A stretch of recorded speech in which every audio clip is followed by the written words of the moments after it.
Hello नमस्कार साथियों, मैं दीपू एक बार फिर आपके सामने हाजिर। साथियों, बात करते हैं 8वें वेतन आयोग के बारे में। क्या है 8वां वेतन आयोग, कब यह लागू होगा, वेतन रिवाइज कैसे होता है, कितनी सैलरी बढ़ने वाली है, इन तमाम बातों की चर्चा इस सेशन के अंदर करने वाले। तो साथियों, 8वां वेतन आयोग की घोषणा की जा चुकी है और वो घोषणा की गई है हमारे जो केंद्रीय मंत्री हैं अश्विनी वैष्णव द्वारा।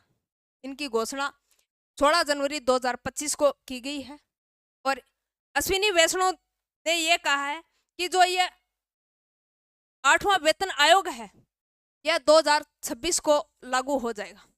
कब? 2026 को लागू होगा और इसमें सरकारी कर्मचारियों के साथ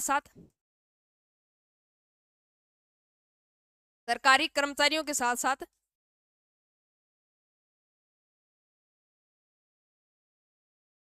पेंशनर्स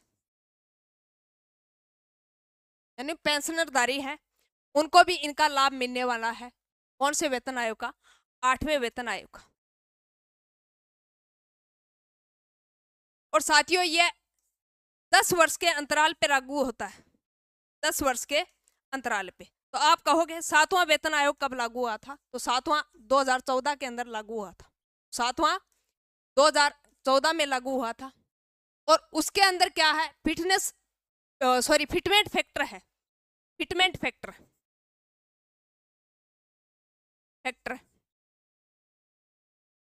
फिटमेंट फैक्टर की राशि यानी 3% बढ़ाने की मांग की थी। अब क्या होता है फिटमेंट फैक्टर?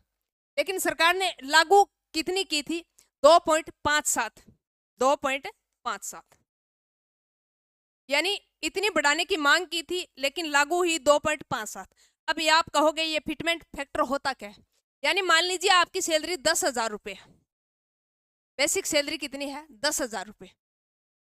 अगर मान लीजिए फैक्टर 3% लागू हो जाता है, यानी जो सिफारिश की गई है, ऐसा अनुमान लगाया जा रहा है कि 8वें वेतन आयोग में यानी 7वें में तो 2.57 थी, मांग 3% की गई थी लेकिन लागू 2.57 किया गया था। लेकिन जो 8वां वेतन आयोग है उसमें 3% लागू होने का अनुमान लगाया जा रहा है। मान लीजिए बेसिक सैलरी है आपकी 10,000, उसको जितना फिटमेंट फैक्टर लगाया गया है गवर्नमेंट के द्वारा उसको गुणा करते हैं तो आपकी सैलरी सीधे सीधे कितनी बढ़ जाएगी? 30,000 रुपये बढ़ जाएगी। यानी आपका जितना बेसिक है उसको आप यानी जितना फिटमेंट फैक्टर लागू होगा उस संख्या से क्या कर दोगे?